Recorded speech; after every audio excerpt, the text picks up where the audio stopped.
ओम नमो भगवते वासुदेवाय। नमस्कार दोस्तों, आज के इस वीडियो में हम जानेंगे माघ मास में पड़ने वाली अमावस्या तिथि के बारे में। पूजा का शुभ मुहूर्त क्या होगा, स्नान दान क्या होगा तथा इस दिन विशेष कार्य क्या क्या आपको अवश्य करने हैं। दोस्तों, माघ माह में पड़ने वाली इस अमावस्या को माघी अमावस्या या फिर मौनी अमावस्या के नाम से जाना जाता है।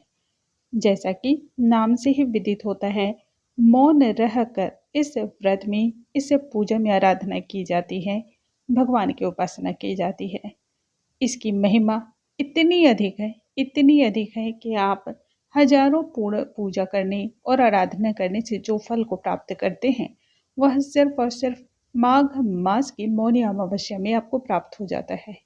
आइए आज हम इस वीडियो में पूरी की पूरी जानकारी को कवर करते हैं और जानेंगे इसके महात्म्य का, तथा इस दिन किए जाने वाले विशेष किन किन कार्यों को आपको करना है वह भी जानेंगे।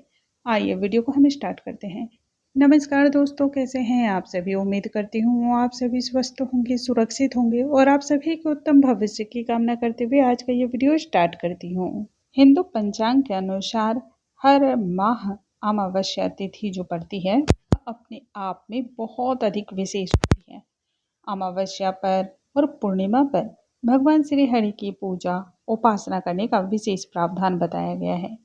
जो व्यक्ति अमावस्या को स्नान दान के नियमों का पालन करता है, उसे तो भगवान श्री हरि की कृपा तुरंत ही प्राप्त हो जाती है। हिंदू पंचांग के अनुसार साल 2024 में माघ मास के कृष्ण पक्ष में पड़ने वाली अमावस्या को मौनी अमावस्या के नाम से जाना जाता है। इस साल यानी कि साल 2024 में माघ मास की मौनी अमावस्या 9 फरवरी को मनाई जाएगी। इस दिन स्नान दान करने से जीवन में चौतरफा आपको खुशियों की प्राप्ति होती है। इस दिन पवित्र नदियों में स्नान करने का महत्व सर्वाधिक बताया गया है। गंगा, यमुना और अन्य प्रकार की जितनी भी पवित्र नदियां होती हैं या फिर जलाशय होते हैं, इसमें इस दिन स्नान अवश्य करना चाहिए। कहते हैं इस दिन गंगा में स्नान करने से व्यक्ति के सभी पाप धुल जाते हैं।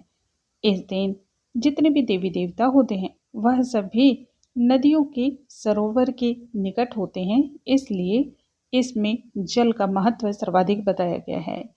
इस दिन दान पुण्य अवश्य करना चाहिए।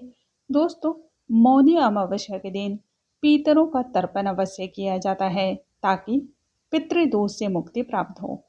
व्यक्ति को यदि विवाह में दिक्कत आती है, यदि उसे संतान प्राप्ति में दिक्कत होती है, व्यवसाय उसका चल नहीं पाता है, या फिर बात बात पे घर गृहस्थी में कलह कलेश बना रहता है, अनेक उपाय करने के बाद भी उसे राहत नहीं महसूस होती है, तो ये सभी चीजें पितृदोष के लक्षण बताते हैं। इसके लिए मौनी अमावस्या पर कुछ कार्यों को तो जरूर कर लेना चाहिए।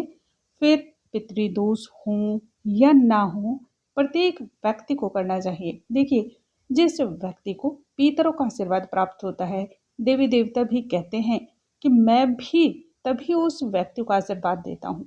पितरों का आशीर्वाद देने का मतलब ही होता है कि वह व्यक्ति के साथ, उस व्यक्ति के साथ सत्कर्म जुड़े हैं। जिस व्यक्ति के ऊपर पितरों की छाया है, उसे तो देवी देवताओं को आशीर्वाद देना ही पड़ता है। पौराणिक कथा के अनुसार मौनी अमावस्या के दिन मनु ऋषि का जन्म हुआ था। मनु शब्द से ही मौनी शब्द की उत्पत्ति हुई, इसलिए कहा जाता है इस दिन मौन रह करके व्रत करने वाले व्यक्ति को मुनि पद की प्राप्ति होती है। कहने का मतलब है शुद्ध, सात्विक और ऋषि के सम्मान, उसे उच्चतम श्रेष्ठतम स्थान की प्राप्ति होती है। इस तिथि पर मौन धारण करके ऋषियों के समान आचरण करते हुए स्नान व्यक्ति को करना चाहिए। यही कारण है कि माघ मास के कृष्ण पक्ष की अमावस्या तिथि को मौनी अमावस्या के नाम से जाना जाता है। मौनी अमावस्या को सभी अमावस्या में सर्वश्रेष्ठ महत्व बताया गया है। शास्त्रों में मौनी अमावस्या के दिन प्रयागराज के संगम में जो व्यक्ति स्नान करता है, उसके महत्व को लाखों करोड़ों गुना अधिक माना जाता है। कहते हैं सभी देवी देवता और पितरों का यह संगम स्थल होता है। शास्त्रों के मुताबिक माघ मास में सभी देवता अदृश्य रूप से आकर के इस पवित्र नदियों में स्नान करते हैं। और इस दिन पितर भी पितृलोक से आकर के संगम में स्नान करते हैं। व्यक्ति यदि पवित्र स्थल या पवित्र नदियों में ना जा पाए तब व्यक्ति को मौन रह करके इस दिन स्नान करना चाहिए। स्नान वाले जल में काले तिल डालने चाहिए। पितरों को इस दिन तर्पण करना चाहिए काले तिल के द्वारा। भगवान सूर्य नारायण की पूजा करनी चाहिए काले तिल के द्वारा। इस दिन पीपल के वृक्ष की पूजा करनी चाहिए। पीपल के वृक्ष में मीठा जल अर्पण करना चाहिए, दीप दान करना चाहिए तथा कुछ न कुछ वहाँ पर मीठा भी जरूर भोग में लगाना चाहिए। दोस्तों कहते हैं पीपल के वृक्ष पे सभी देवी देवता और पितरों का भी वास होता है। जब आप पीपल के वृक्ष की पूजा करते हैं तब ऐसे में आपको सभी की कृपा की प्राप्ति होती है। 2 दीपदान पीपल के वृक्ष के नीचे अवश्य करें, एक सभी देवी देवताओं के नाम से और दूसरा अपने पितरों के नाम से। इस दिन शिवालय जाकर के भगवान शिव की पूजा भी करनी चाहिए। व्यक्ति को ऐसा करने से सर्व सुख की प्राप्ति होती है, सर्व कामनाओं की सिद्धि होती है। मौन रह करके इस दिन भगवान की आराधना की जाती है। मुंह से एक शब्द का भी उच्चारण या फिर अन्य प्रकार का साउंड या आवाज भी नहीं निकलना चाहिए। मौन रह करके इस दिन दिया गया दान कहते हैं 7 पुश्तों तक सुख को देने वाला होता है। संतान कामयाब होती है, घर गृहस्थी में तरक्की होती है, बाधाएं दूर होती हैं, नकारात्मक ऊर्जाएं भी समाप्त होती हैं। इस दिन काले तिल का दान करना चाहिए, काले तिल के द्वारा हवन करना चाहिए। मौनी अमावस्या के दिन तिल के लड्डुओं का दान करना चाहिए, तिल के तेल का दान करना चाहिए।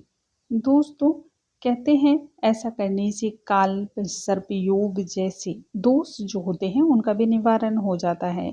यह बहुत ही शुभ दिन माना जाता है पितरों के आशीर्वाद के लिए।